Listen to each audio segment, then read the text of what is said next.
During the pandemic, we've seen shortages on everything from toilet paper to meat. Yeah, well, now you can add cars to that list. New and used cars have been hard to come by. Maybe you noticed. And when you find what you want, you'll probably notice that the price has really gone up. Here now to talk to us about this issue is Grant Feek, the CEO of Tread. That's a website that helps you buy and sell cars. Thanks so much for joining us today. Thanks for having me, guys. Great to be here. All right, first question in here. Why is it so hard to find a car right now? Well, as I think through the answer to that, I'm hearing every economics teacher I've ever had ring in my head. Basically, it comes down to, supply and demand. And unfortunately right now, due to the pandemic, a lot of vehicles aren't being built by manufacturers due to shortages in a number of parts. Automobiles are very complicated.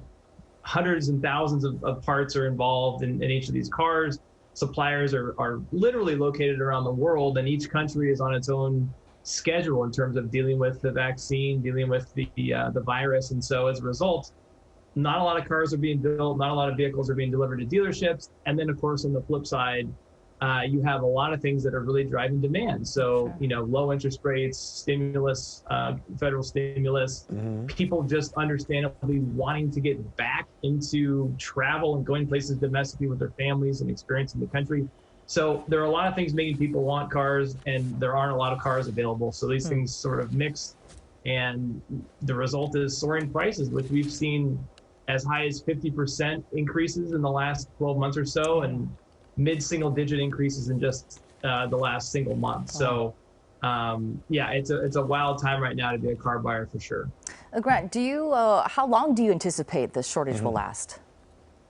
It's very difficult to say. I think the biggest driver is the pandemic. And of course, it's very difficult to know with each of these countries what sort of schedule they're ultimately going to be on in terms of getting access to the vaccine. But, broadly speaking, it would be hard for me to see this lasting past another 6 to 12 months. I think there would be serious ramifications for the industry if that would happen, from also just an employment standpoint. So I have to think that things will get back to normal fairly soon. And when new cars do start being delivered again to dealerships, they're probably going to include incentives that will drive prices down, and then eventually also in turn drive prices down on the used side as well. And Grant, is this forcing buyers right now to settle? That's one part of my question. And also, what if you're somebody who leases a car, your lease is about to come up? Normally, you're kind of forced into getting another lease and continuing that lease. Do you think car dealers are going to allow you to stretch out that lease a little longer? So on the buying side, I would say if you can find the car you want, which is an if, you might have to settle. But if you can find the car you want, go for it. Buy the car you want, because you probably have a car to sell. And as long as you're selling a car into this crazy market, you're making it back. I think if you're a first-time buyer, you're in a little bit of a tougher spot because you don't have a vehicle to sell. You're only buying into the market. And if I were a first-time buyer, I think if you can wait, and you might not be able to, which is, it is what it is. But if you can wait, 6 months for a first-time buyer, I'd say maybe do it. On the seller side, if you own a vehicle right now, you'd be crazy to turn it back into the dealership on a lease, because there's just no way that the residual value on your lease is anywhere near the market value of your car right now. So yes, I would say if you own a vehicle that's on lease and it's expiring, you can simply purchase the vehicle and finance the residual value.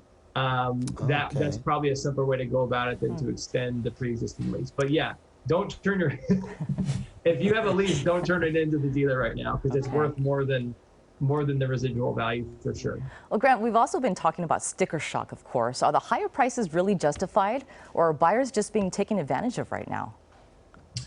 Well, I mean, the dealers are in a rough spot too. I hate to say it, but the dealers are struggling as well, just like other businesses, other retail businesses in particular, who can't get product to sell. So I don't personally look at it that way. I think the dealers are doing their best, all things considered, and supply and demand really are. I sound like a used car dealer right now. I guess that's what I am.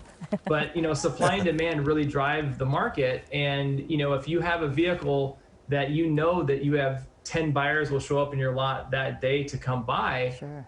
you might be charging above MSRP for that car. And I don't know, I personally wouldn't call it taking advantage, because I think that the dealers also have to do their best to make sure they're able to stay in business right now. All right. Grant Feek, thank you, Grant, for joining us today and for all of your insight. Really appreciate it. Thanks for having me, guys. Great to be here.